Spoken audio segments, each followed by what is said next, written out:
Bonjour à tous, dans cette nouvelle capsule du lundi 30 mars 2020. Ce fichier a été écrit le samedi 14 décembre 2019, donc l'étape numéro 12 pour aujourd'hui.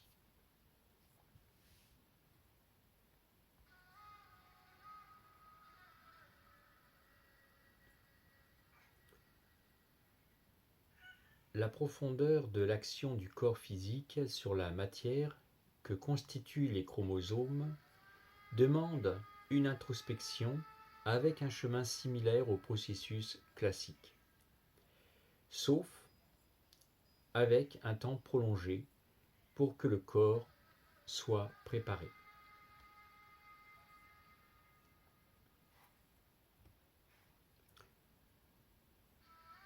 Par exemple, avant de poursuivre mon processus, mon corps m'a demandé une chose surprenante. C'est de prendre un petit déjeuner le matin, alors que je ne prends plus de petit déjeuner depuis une quarantaine d'années.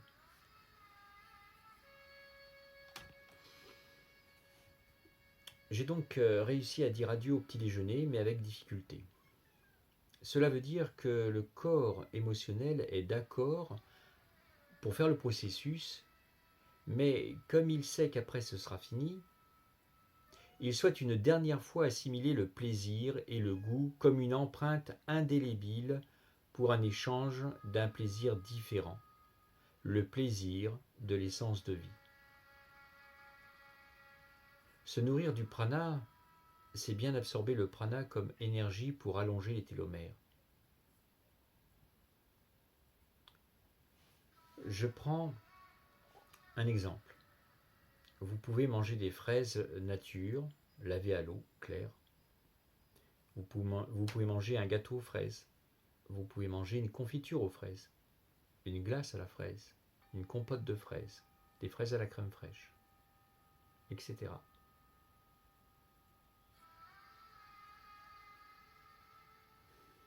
C'est toujours des fraises. Mais le goût est totalement différent, et le plaisir aussi. Pour le prana, c'est la même chose. Il y a des différences entre chaque méthode d'application et chaque processus donne un résultat différent.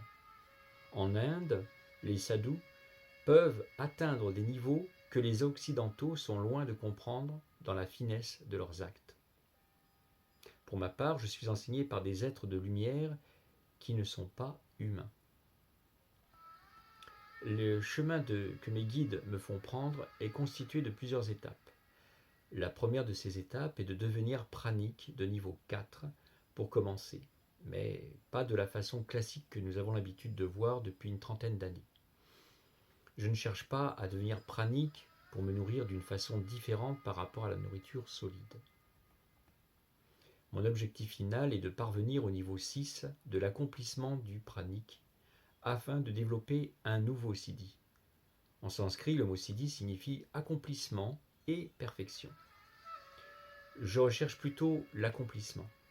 Ce nouveau siddhi, c'est la capacité du rallongement des télomères par un processus particulier qui mélange la science et la croyance des hindous de développer les capacités à partir du prana. Dans mes recherches, j'ai pu aussi découvrir, sans l'exploiter pour le moment, la faculté de se nourrir de prana progressivement en augmentant dans son alimentation classique l'incorporation de l'essence de vie à 10%, puis 20%, puis 30%, et enfin jusqu'à 90% de prana et 10% de nourriture classique. C'était une étape. Ensuite, un simple processus de 9 jours à l'eau uniquement et le processus est enclenché. Ainsi, atteindre le niveau 6 pranique et le pouvoir de s'abstenir d'eau et de nourriture ne sera possible que lorsque le centre laryngé matériel sera enfin remplacé par son alter ego, le centre alta major spirituel, que certains identifient physiologiquement à un plexus nerveux situé dans la moelle allongé au niveau du bulbe rachidien médula, à oblongata, médula oblongata. Lorsque l'alta major est actif, sa radiation éveille un chakra mineur se trouvant dans la voûte du palais, le talus chakra.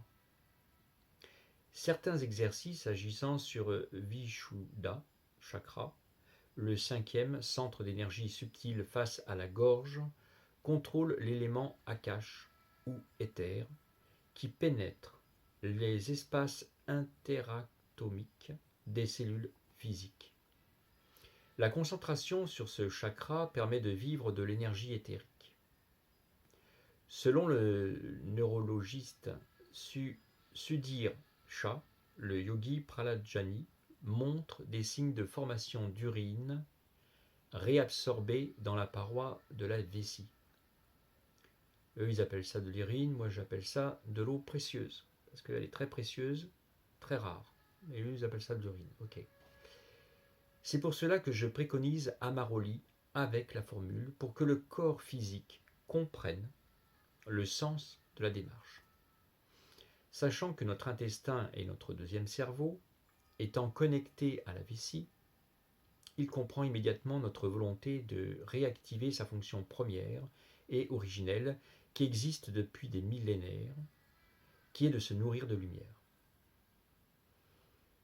La méditation que je pratique ressemble à la méditation classique, mais en réalité c'est une prière d'accès à l'essence de vie que me donne la source par la méditation du son, car les centres supérieurs mental et émotionnel sont développés en nous et nous transmettent des messages que nous devons apprendre à capter consciemment. L'homme vit dans un bain acoustique, et quand bien même il se croit enveloppé par un environnement silencieux, l'air crée autour de lui un champ actif entretenu par l'agitation moléculaire. Les schémas des séquences sonores choisies pour mes méditations sont respectivement ceux recueillis à partir des sons qui exigent une dynamisation permettant de centrer l'activité cérébrale sur la dimension métaphysique à la rencontre de sa divinité intérieure. Vous trouverez ci-dessous, donc par rapport au fichier, il faut aller sur le fichier, 2 vidéos avec des sons particuliers. Nous ne sommes plus dans l'écoute d'une musique douce pour nous calmer. C'est plutôt un véritable sentiment d'apaisement qui ressort et qui met en évidence tout à la fois les inflexions liées au mouvement de l'âme et l'émission tranquille s'écoulant sur une expiration lente, elle-même à la limite de l'apnée, sur laquelle s'impriment les cadences d'un rythme cardiaque calme.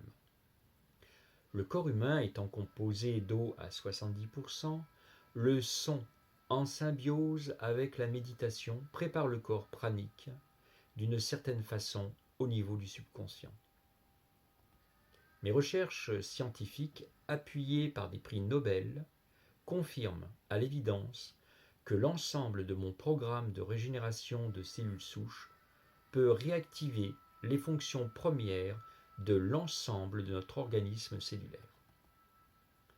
La méditation, grâce aussi au son binaural et à la vibration, la fréquence, de ce corps augmente et l'état de ce corps se transforme. D'un morceau de glace, nous obtenons de l'eau. Si nous ajoutons encore plus d'énergie, nous obtenons de la vapeur.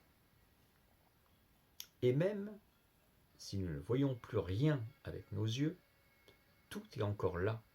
Rien n'a disparu. C'est de la physique.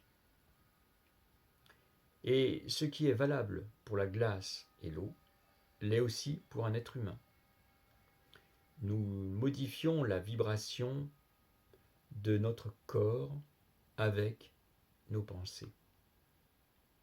Je répète, nous modifions la vibration de notre corps avec nos pensées, tout comme l'arbre a la partie visible et les racines, la partie invisible.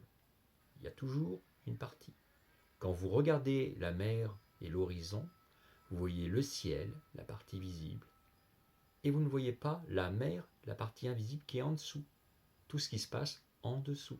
On ne le voit pas, c'est invisible. Pourtant, ça existe.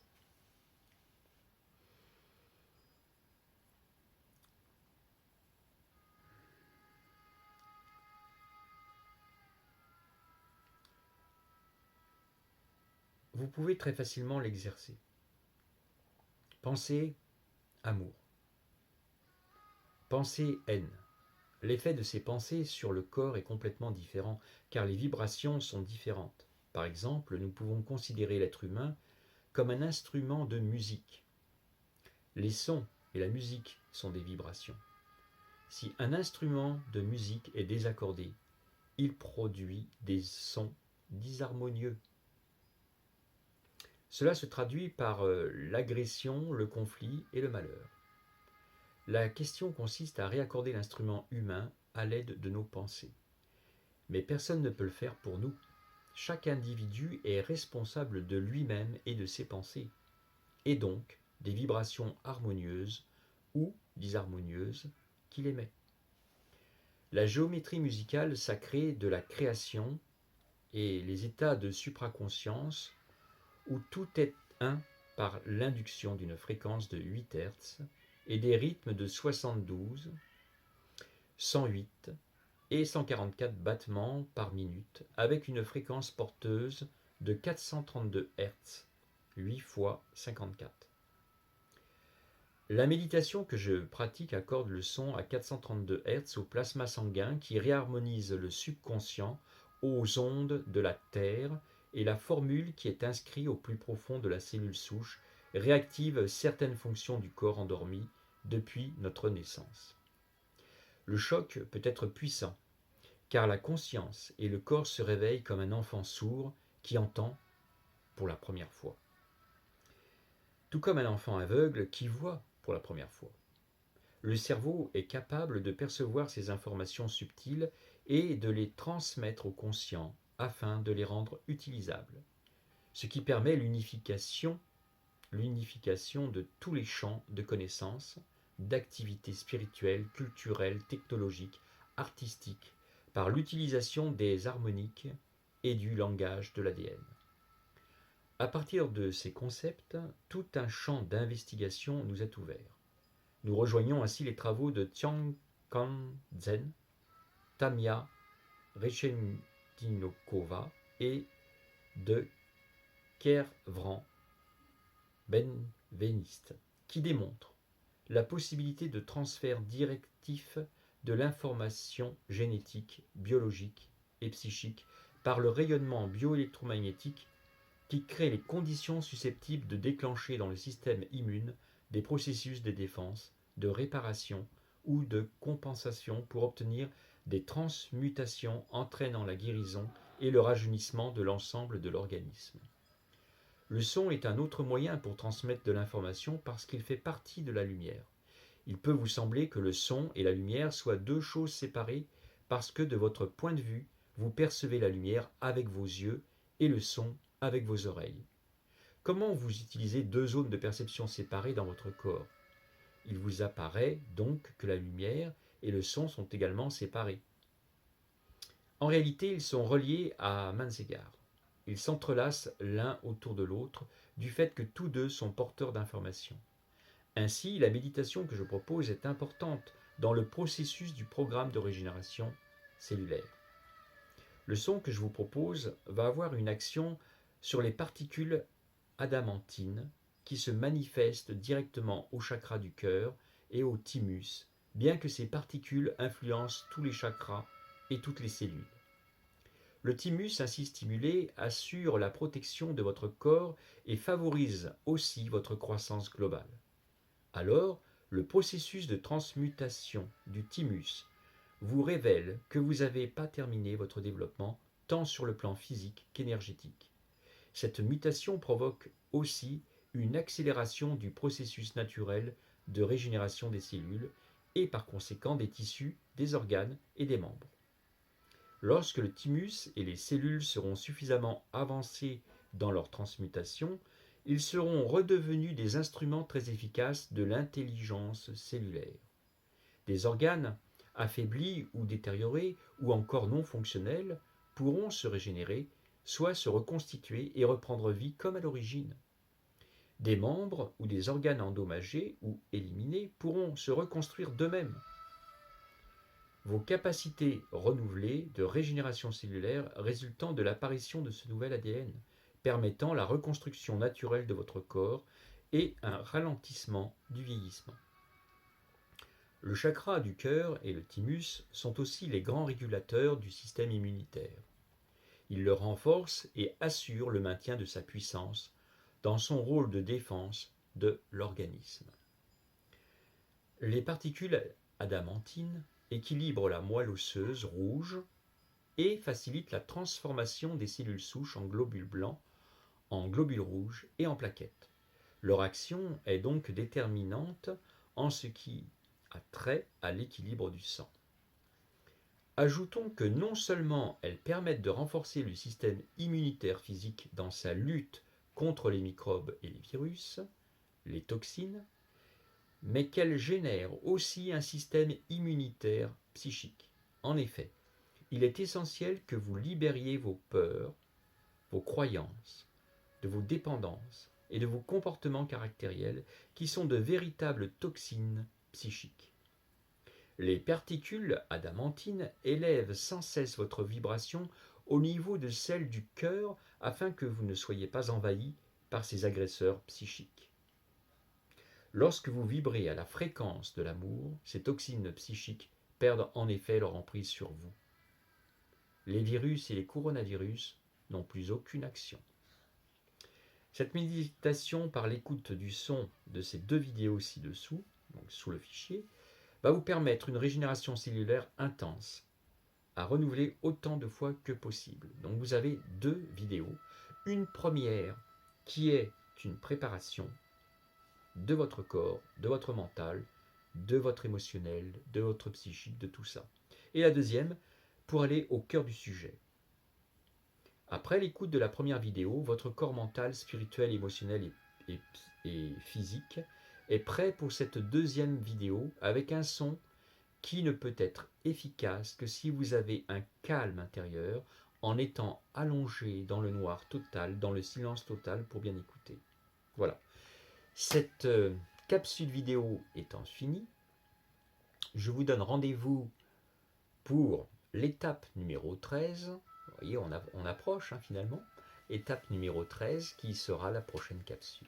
Je vous souhaite une excellente journée et vous remercie de votre écoute.